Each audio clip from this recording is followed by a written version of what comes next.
Tiatala Mukwat, Aaltha Mantalat, and welcome. Welcome to Meet Me at the Mic.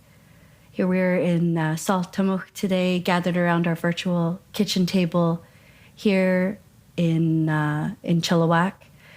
We're weaving together our stories, our knowledge, sitting together to lift up one another. Each month we welcome new women to the table to share journeys, family teachings, cultural understandings.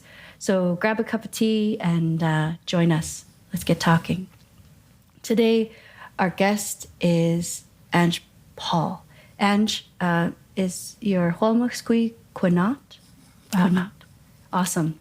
I was really straining to remember if it was Quillat or Quinat. Yes, Quinat. Quinat. And that ties to your family downriver. Beautiful. Well, we're excited to have you here with us in the studio. We are surrounded by your beautiful work and ancestral weavings as well. Typically, we start off with a prayer.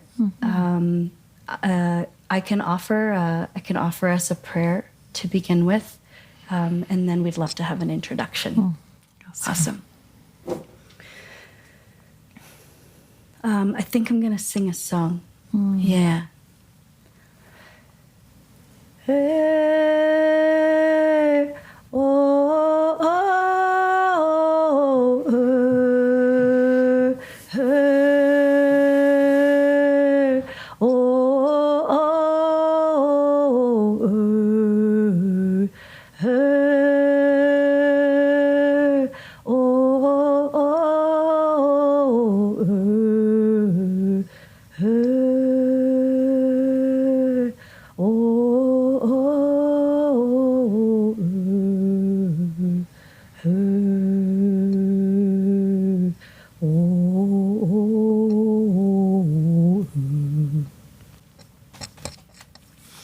That's an old prayer song our late great grand auntie left with us in Chiam.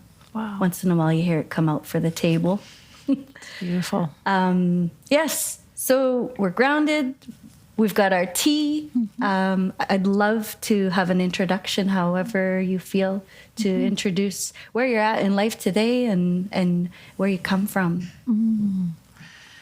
Thank you so much for that beautiful welcome, opening up this space for some good conversation. I feel really honored to be here and to be sharing this space with you on this evening.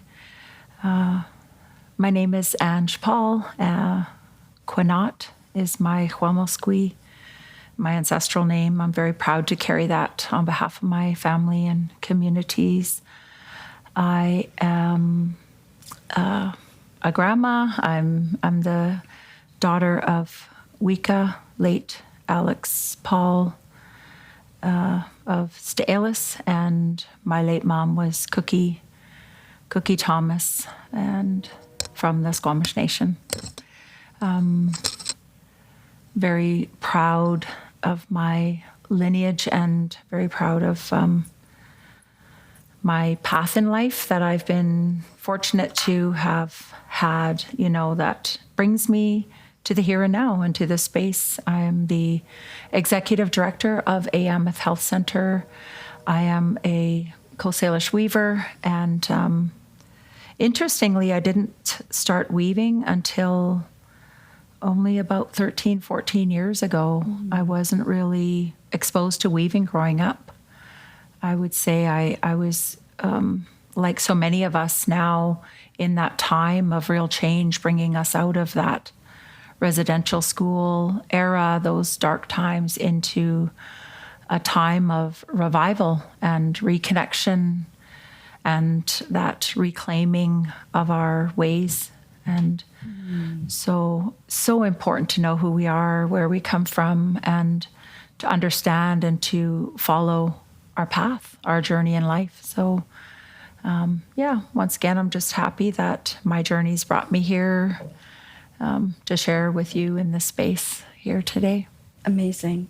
Well, we are honored to have you come at such a busy time. I heard you mention the other day that you had just achieved the occupancy stage over at the Ayamet Health Center. So are you busy moving in and getting organized? Yes. Yeah. Setting up. So Ayamet Health Center is a full-on primary care clinic as well as a center of excellence.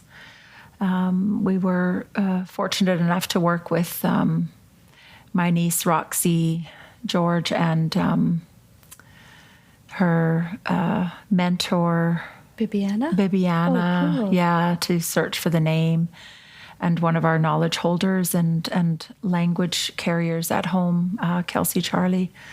And the name we came up with was Ayamet, and it means, I think the literal translation that I received was shaping health together, but we say weaving health together. And it's just, it's a beautiful initiative to be a part of. It's a First Nations-led primary care clinic, and it's servicing our 3 First Nations as well as the whole community, including non-Indigenous in the North Fraser region. Wow. So it'll be filling some serious health gaps that we've had over there. We're not considered remote by the government, but we're pretty remote, and this will bring services closer to home, and it will be a safe place and very much community driven. And so I love the work. I'm very passionate about this work. I think health and wellness is fundamental to everything that we do. And so I think it's been a great opportunity to, be a part of something special. It's been a long time vision for St'alis community. Going back, decades ago, I remember as a teenager hearing our elders at that time and the leadership at that time talk about opening our own clinic. So here we are. It's amazing. The vision is strong. Yes. When I love that you described a literal translation for the word, and we'll put the word on the screen for those who watch on YouTube so that they can see how it's spelled, because the so much is contextual when it comes to our languages, and shaping and weaving would be contextual use, and when you provide that description, I get my own kind of visual of perhaps the resistance maybe of Indigenous-led knowledge and practices kind of pushing against a colonial medical health care system. And I'm really interested in what elements of culture and kind of shuhwalmuch as the ways of knowing and practicing medicine that you've managed to incorporate, and if there was resistance. I think everybody recognizes that we need transformation in our healthcare system. So a lot of people have been open to bringing in our traditional medicines. People are curious. They want the knowledge. I think that some really important work has been done. I think that where there's resistance, it's in maybe funding the model differently. It's in breaking down the barriers to healthcare in terms of doing things differently to provide the services. But I think that once you create awareness and build those partnerships and have those conversations, I think that it's coming along, and people are understanding that in order to achieve different results, we have to do things differently. I think everybody's, starting to see the value in that. And I think, it comes with an overall, I call it restoring, of the way that we do things. I think it's important to give voice to the traditional ways of knowing, and in all other parts of the world, there's been a lot of innovative movements, to be transformative in health and to make room for holistic health and wellness. It's just so important. It's just too important. Right. And some of that's about the future a lot of that is about envisioning and shaping what's needed into the future. I think for a lot of, I do workshops for herbal medicines, traditional plants, and people are often surprised to learn how recently we incorporated pills, for example, into our generational body, right? If we have a generational body, that's why we do epidemiological studies, right? But the generational body uptakes local medicine so well and so quickly, but I feel like the key ingredient is faith. And so when we put together the faith and we put together those ancient, long-held traditional medicine, the package is full, and wellness kind of takes on a new meaning, and it's not just about treating symptoms. So I'm really excited to see how that element reshapes health services of individuals who've signed up to access the new health center. Yes. That's really that's transformational too. Yes, for sure. Yeah. I think the key too is meeting each and every client where they're at, and are we going to call them clients? Do they want to be called clients or patients? To me, they're members, they're community members. So those are the things that we want to ensure the community is driving. The community is informing us how to meet them where they're at. Wow. And I think that's important. And ultimately, we want to empower each and every one to achieve their health and wellness in a way that makes sense to them. Some people will want the Western medicines, and may take more time for them to gain trust or see value in the traditional medicines. But we've been doing a lot of research and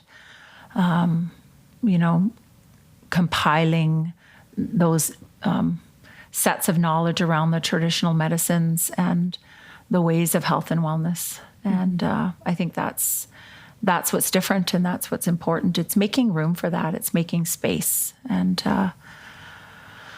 as a weaver, I say we're laying the blanket for some good work. You know, one of the first things we do in ceremony is we lay a blanket down to create that clean, pure, and safe space, and then we start building the work on that.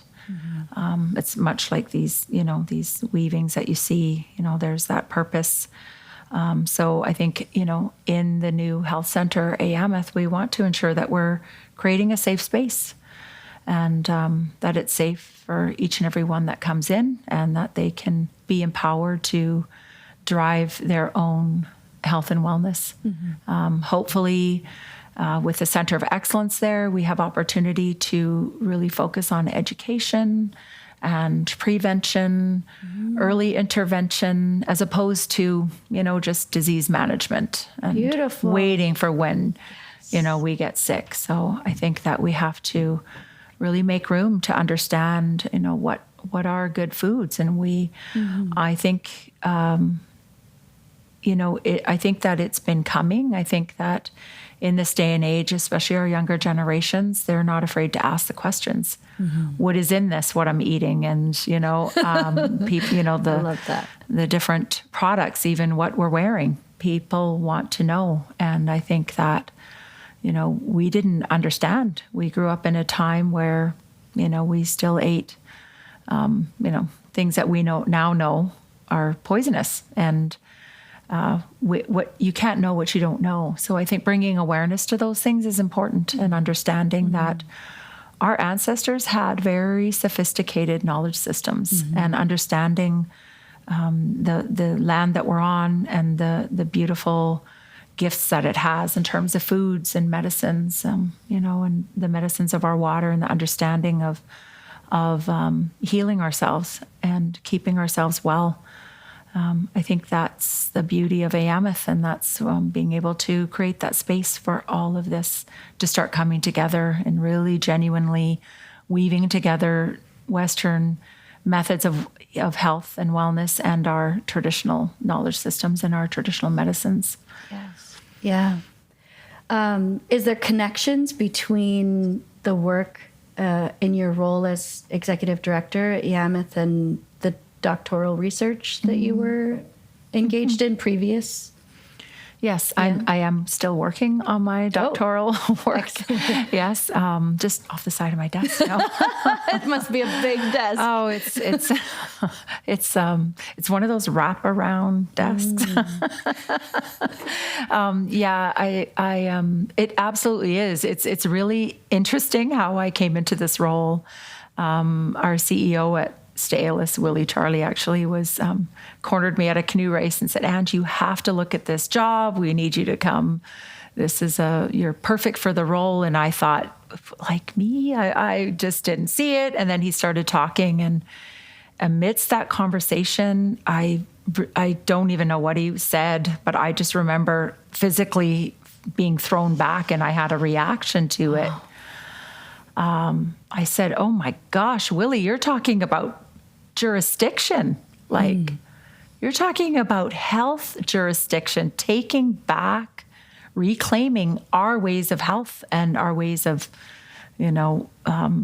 being well. And that's health and wellness jurisdiction, So I remember just having that light bulb moment, and I walked away from that conversation reflecting on the PhD work that I had just started. I think I must have been about maybe a year and a half into that, still doing my courses. And I walked away and was reflecting on the paper I wrote to get into the PhD program was titled Weaving Wellness. Hey. and it was, my subtitle is Restoring Our Knowledge Systems. And then I went back, away from that conversation and said, it's restoring our knowledge systems on health and wellness. And it just was all there. So it's interesting because I think the seeds for this work were planted a long time ago. And I just didn't realize that it was also planted in me and that I was meant to come and just, do my part. So I feel like a baton was passed to me, and I'm holding it in the here and now, and I'm doing my part. My late dad always said, you can't question what you're meant to do in life. You just have to follow. All we can do is follow the Spirit. And so I firmly believe that, the Spirit moved and called me into this work. And I'm just so honored to kind of do my part. And I think, a part of my research, like I did weaving governance. And one of this design here, actually, this one here, is all about the health systems, our traditional knowing of health and wellness and healing. And there's a lot that I wove into this. The original, this is a replica of the weaving governance document. This is my capstone for my MBA program. But I was reflecting on this here specifically, and then I kind of said, someday I want to weave wellness. And I say write because in my mind, this is my writing. This is our holders of knowledge. These weavings, they hold this knowledge. And so I did the governance weaving, and then I knew that those seeds were planted, that I needed to go away and do weaving wellness. And so that became the PhD work that I'm now engaged in. So again, really, I don't think that was my cognitive decision. I just was kind of roped into, and here's a PhD program, you should come. All you gotta do is write what you were talking about the other day, and here I am. But I now know, looking back, that the seeds were planted and that it's now connecting with this work at Yammoth. And we just always have so much to learn. I love the work that's being done here because we have so much to learn from each other, and I think restoring, now I say restory instead of restore, because we can't restore the way things were. we're restoring things in a way that makes sense today, in a way that's relevant today, and in a way that's going to continue to restory. We build on the stories, and it's going to make sense for our grandchildren's grandchildren yet to come. I love you that. know, they're going to take these and they're going to interpret it. If it's written in black and white, it's going to be stagnant. You know, it's like a static document. These are weavings, and when I wove my capstone, my primary purpose in doing that was to resurrect our weavings as legitimate documents that hold the knowledge of our ancestors, and also to just demonstrate that our knowledge is alive. And a lot of people, they say knowledge is power, and I agree. But I like to say knowledge is really a responsibility, and we carry it and we share it, and it's important that we do that in a way that's interconnected with all things and other people, because we're all interconnected, and that's a part of our knowledge systems. We are meant to be interconnected and interdependent on one another. We know what it takes to run a longhouse. It takes everybody, and everybody's a part of that circle, and everybody's just as important as the next person. You know, we have certain gifts and talents and roles and responsibilities, and we bring it to that space together, you know, and we help each other out, and we learn and we grow alongside one another. I think that's a part of the restoring our knowledge systems, is understanding that in today's society, it's very much individualistic, but we have to understand and get back to our communal ways of functioning. And I think that's a part of being well, is restoring our ancestral knowledge around that. Oh, there's this a dozen pathways we could go running down in your. You've just left us a wealth of wisdom just right in the last few minutes. I think the thing that really touches my heart is that we don't have to do it alone. And there's this coupling and pairing and communal sharing of gifts that's necessary. This also, I feel, recognizes strengths and weaknesses, requires us to be honest with ourselves as well. And when we sit together and we are having these kind of unstructured conversations too, things just move, right? There's this natural movement that happens, and so much of where we go and what we do is this structure. When we can really find ourselves in the space of not knowing and watching what comes up. I'd imagine, I know sometimes you plan your weavings. Do you ever find a flow and start weaving? We were looking at this shape. I'll follow up with you in a minute. We're looking at this particular pattern, and you're describing it, and the power of it could also move through you and become temporarily a part of the world, like the fabric of our governance and the fabric of our society, and is visualized. It's and then potentially brought forward at another time. As an artist, I often look to our ancestral pieces for guidance. And one of my mentors says, sometimes you need to look at these ancestral pieces in order to see where we've come from. And then find what they're doing, get your foundation, get the principles down, and then you can move forward with them, see where they fit in the world, or don't, see where they fit in the world today. And perhaps in your study or in your weaving, have you ever found yourself weaving something new? Yeah, for sure. Yeah. And I don't know. I'm just okay. Like, This is happening. I think that as a weaver, what I've come to know is, you know, you just have to stay very humble, very open, very, you know, like clear and true to the teachings. And these, you know, weavings on the looms, I feel like when I'm warping up the loom, you've got the floating bar, the third bar, you've got your top bar and your lower bar. I go into it with a prayer, and I kind of call that phase of like before I get to the loom, I'm very much dream weaving, and so I'm meditating on whatever the weaving is for. I only do custom orders. I only do custom weavings. I don't prefabricate anything.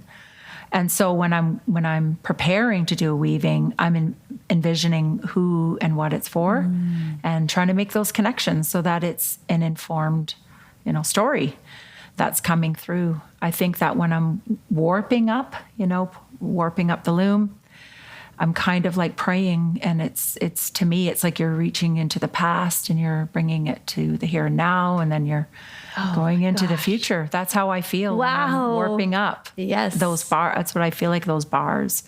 And I'm just connecting. And in that journey, and I say it's a journey because it is, I even my big tall looms, I'll often warp up by myself, and it's just a very meditative place that I go to.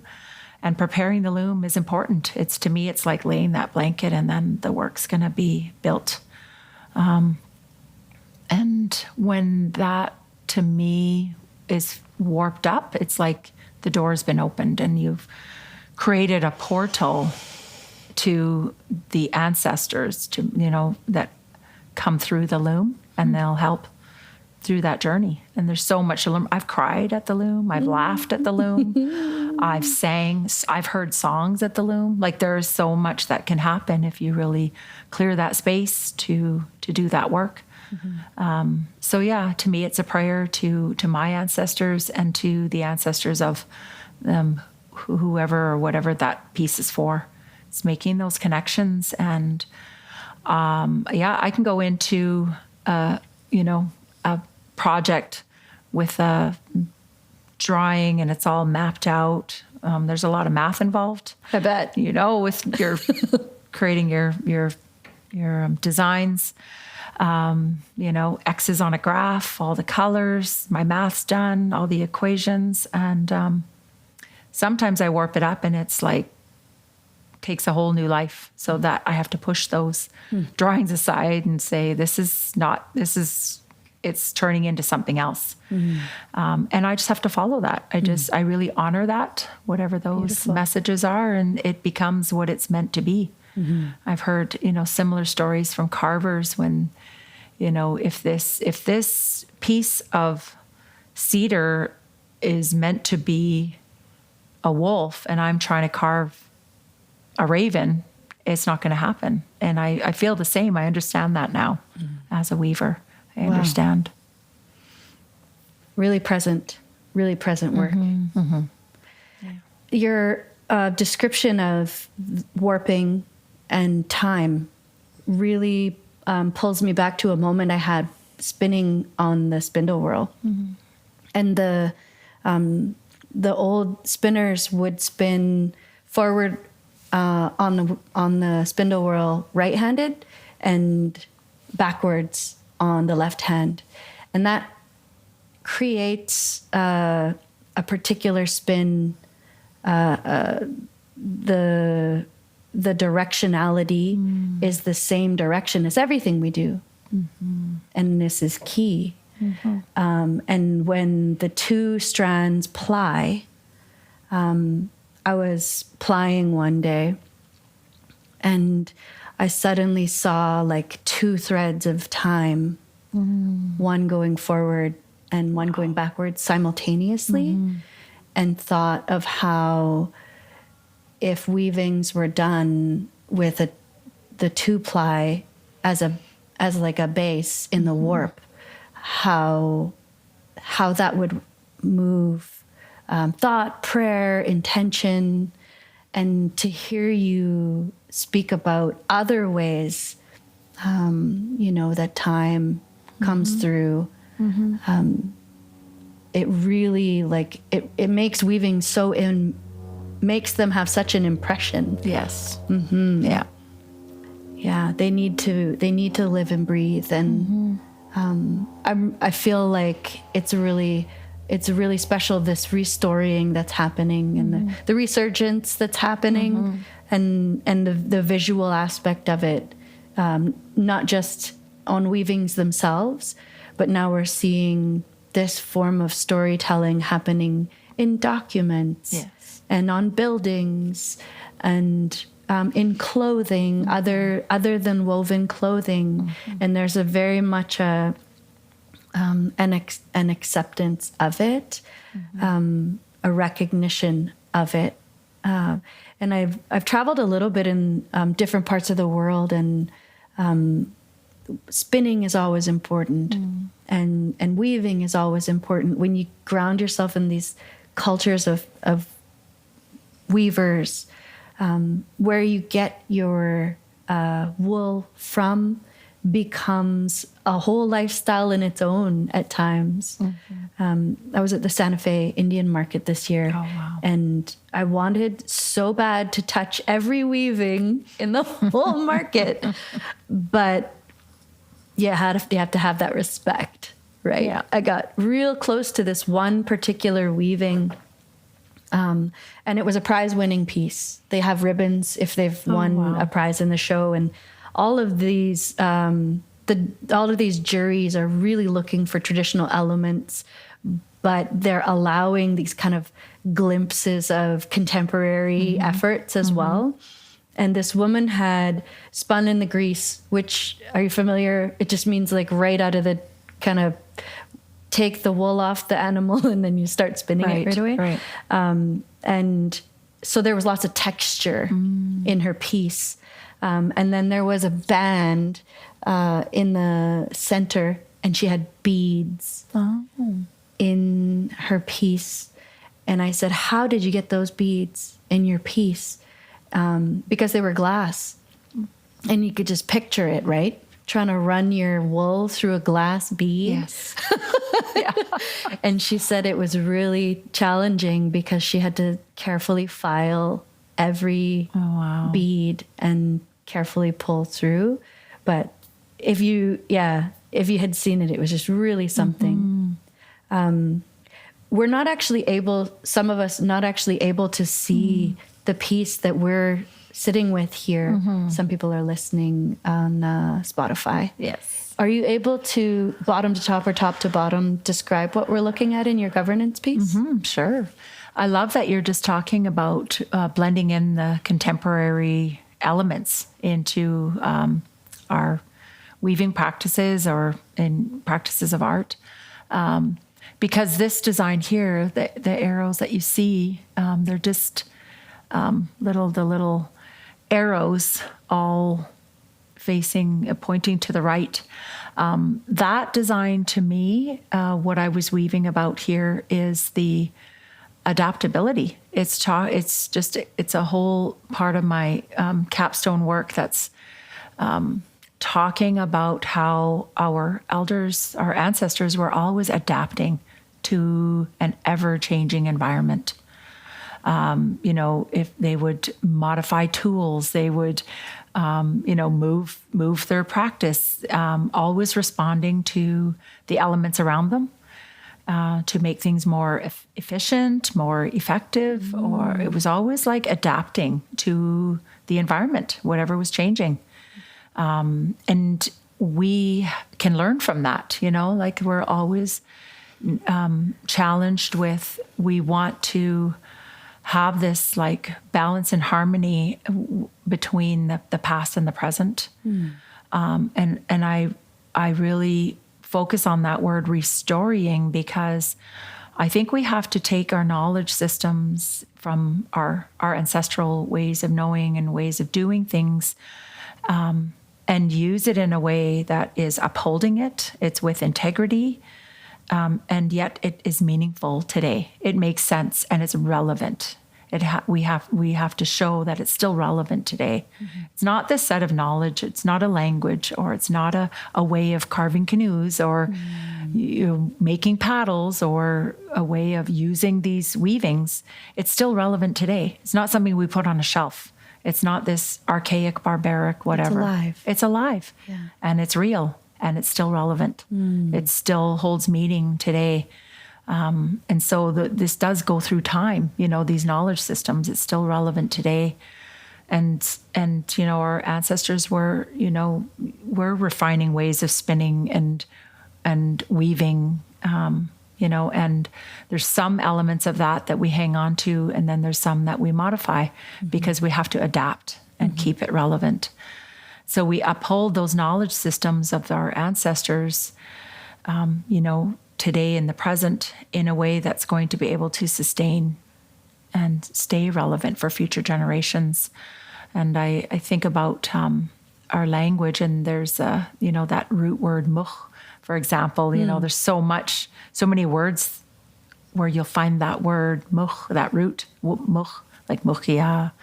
I can't remember this tamuch, our land, and that spot on the top of our head it's got that much in there. Okay. And there's so many connections that we can make, and it's relevant, and that, so it's the word for great grandparent, like you go 7 generations back. Tamiyuk, and that word is connected. And what I understand is it's the same word if you go 7 generations in the future. It's the same word. And it just shows that connection. It just shows that we're all connected, the ancestors of yesterday and the ancestors of tomorrow, in our ways of knowing and thinking. It's the same thing. And it's important for us to maintain those connections and understand the relationship and the interrelation. So, having that adaptability to keep the knowledge systems and our ways of knowing and ways of doing relevant, restoring it in a way that's going to make sense into the future. So, there's a whole bit that I wove about and wrote about for my capstone project. And then this is talking about our land, our mountains that we're surrounded by, and the trails that we follow, those paths that we follow. And a lot of what you'll see in weavings is reflections of the land. So you'll see a lot of these triangles and mountain designs, and then you see the waves, and their stories about our rivers, and the streams, the Salish Sea, all of these things that are held in our lands and in our waters. You'll see them reflected in the weavings, so that it keeps them alive and relevant. But in this weaving, this is representing the mountains and all of their strength, but also the trails that we follow up those mountains. A lot of times the zigzags, this is a replica, this one here, but you'll see in a lot of the weavings, in the original weaving, you would see all of this twilled zigzag design. And that's, to me, really shows those trails that we follow. And it's the paths in life too that we follow. So you can take meaning from, the geographic location and the lands and the waters, and make it relevant, within our lives and the paths that we follow, our journey in life. There's a lot here. This one here specifically is about the 7 generations. Oh, this is the black design here. You can't see the very, very top here, but these down 4 red triangles, the 4 yellow triangles, the 4 black, and the 4 blue. Those are referring to the 4 laws, as I heard it from my Uncle Jeff Point. The 4 laws of our Coast Salish people. And this one here, the black, is the law of truth. And it's just really about being true to who we are and where we come from, and true to our gifts, upholding our roles and responsibilities. And like I said, doing our part to learn about ancestral knowledge going 7 generations back and carrying that with truth and with integrity in a way that's, going to sustain itself for the 7 generations to come. Yeah. And the other laws here, you'll see the colors in this weaving. The yellow represents health and wellness. The red is about culture and our spirituality. And the blue is the law of family.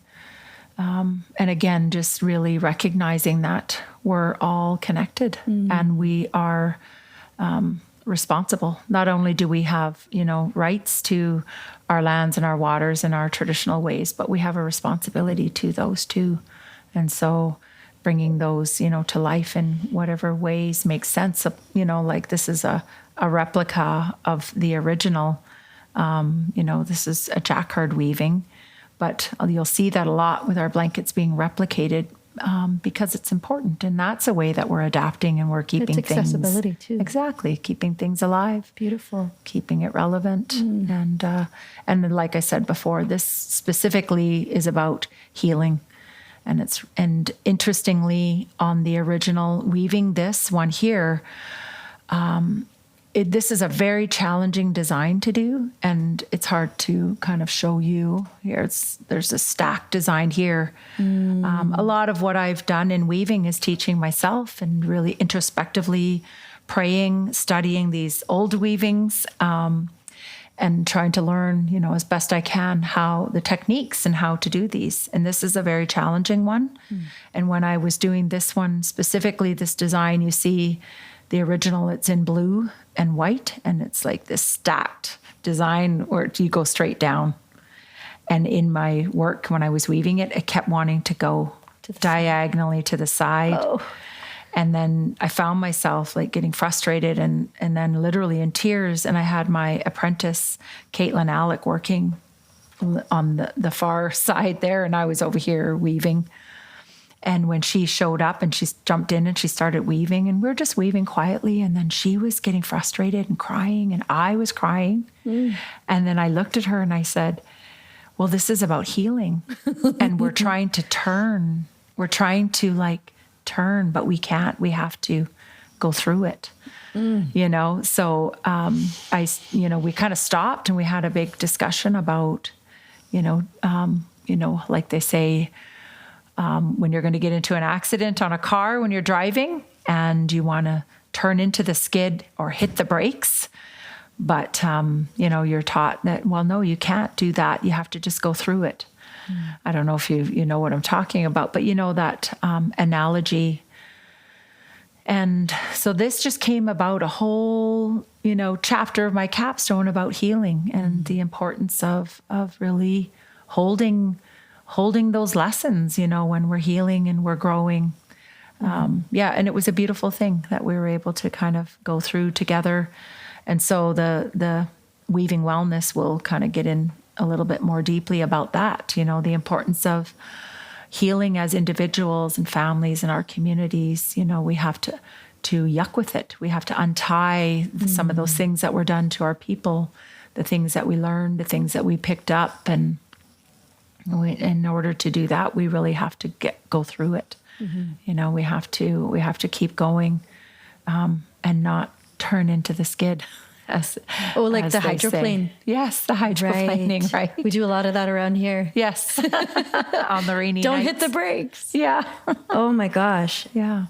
I love all the metaphors and the analogies and that story becomes a part of this, but it's super relatable.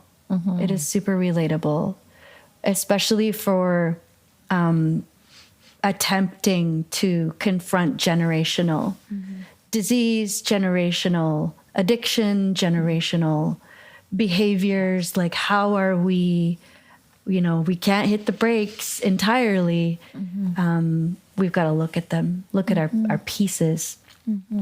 It kind of, the not hitting the brakes part kind of reminds me of hitting a turn on a big canoe. Sometimes we're crashing into each other, but what's the plan? Yes. Right? Yeah. Yes. Who's in charge of steering that canoe? Yeah. Right? Yeah. So much of it comes down to just doing your job. Yeah. I'm here, I'm doing my job. And my job is not to harm others. But here's this, 800 pounds of us coming. We're coming in hot. Yes. And what we, I've seen you out there. We really put it all out there when we go. I feel like it's very important to have a snapshot of the many decades of paddling that you've put in.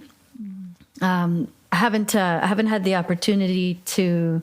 I don't think I've sat on a canoe with you, but I've seen you on canoes over the years, and I'm just wondering if you've got any exciting canoe endeavors coming up. So many. I plan to paddle as long as I possibly can. I feel it's just such an important part of my own wellness, my own health, and my own connection too, right?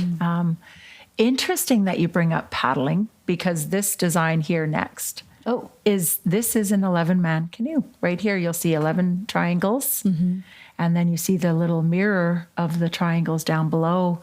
This design here, in a nutshell, is about the harmony and the balance and that oneness that is needed when you get into a canoe together.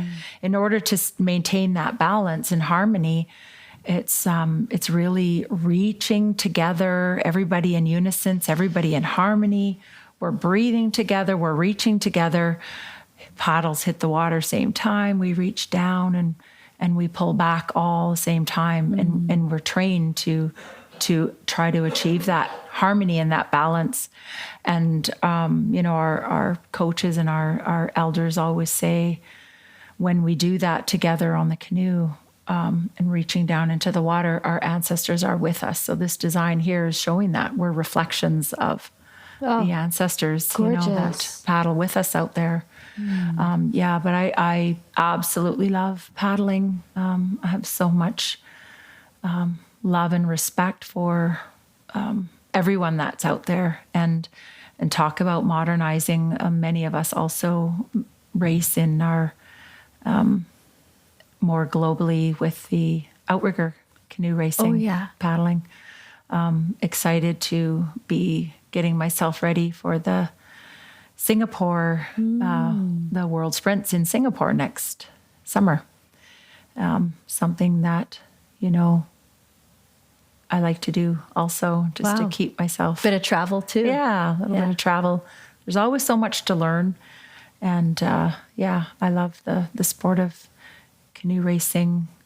It's hard to imagine. I started paddling when I was 7 years old, which I wasn't allowed to race. There was just different. There was no buckskins back then. I love how now you see kids of all ages out there. Oh, for sure. It was very strict, coming into paddling. In the 70s and 80s, things were the same but different. It's grown, and I think what I've witnessed is really our women coming back to paddling has brought the children. And there's so many children and youth and families now paddling together. And it's such a beautiful thing. It keeps us together. It keeps us connected to, I look at our canoes and our baskets, our weavings. I look at all of these things that we have really as holders of knowledge, places that we can go to for that healing, and for the knowledge that we need, and the connection that we need. So totally.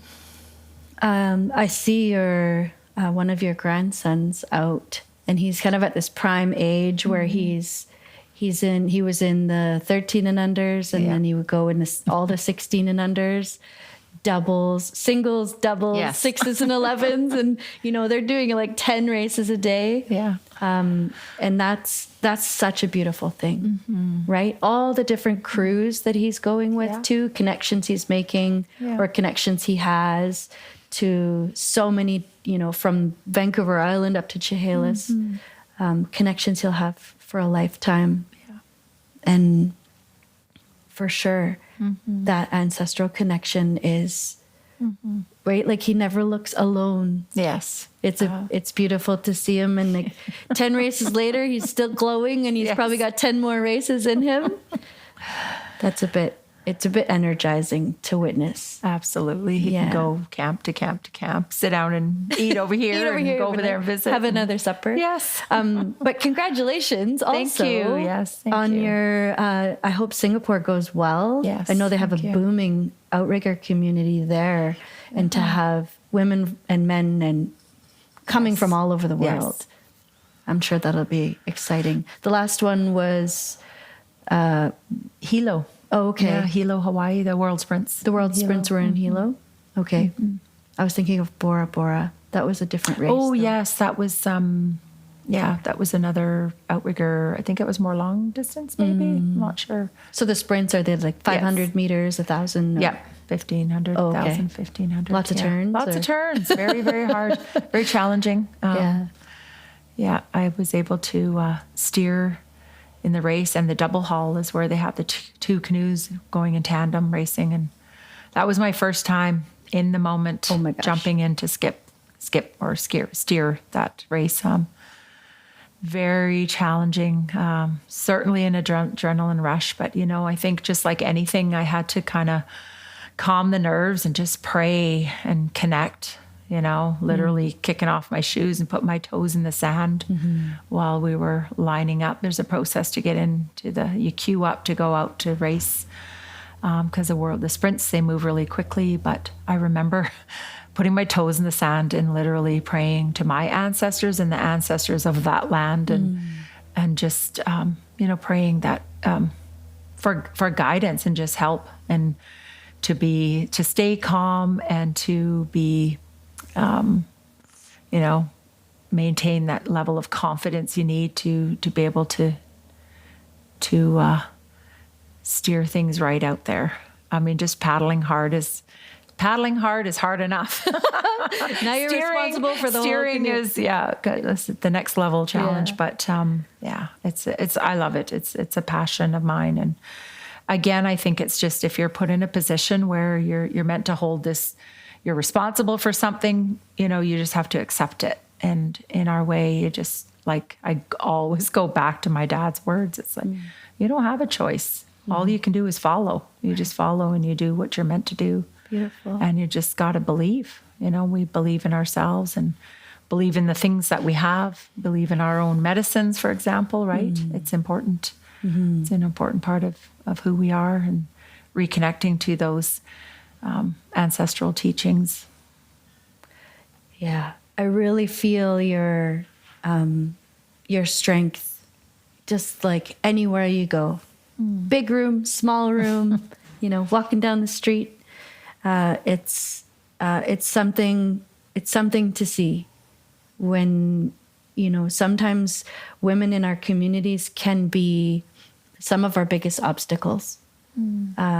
Lateral violence and the healing that still needs to take place. So we're really grateful for how generous you've been today and how responsible you are.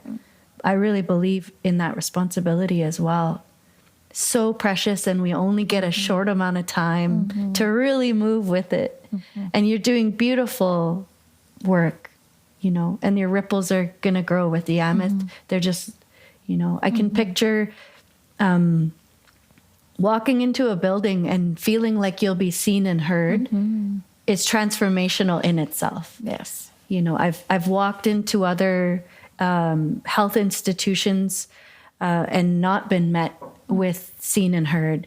And it immediately, I think it affects our immune system. It affects our mental health. It affects how we achieve the conversation that leads to our healing.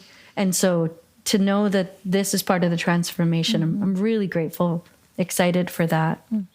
And we're kind of rounding up our conversation, and you've shared so much, but if there's anything else you'd like to say before we go, we'd love to hear more.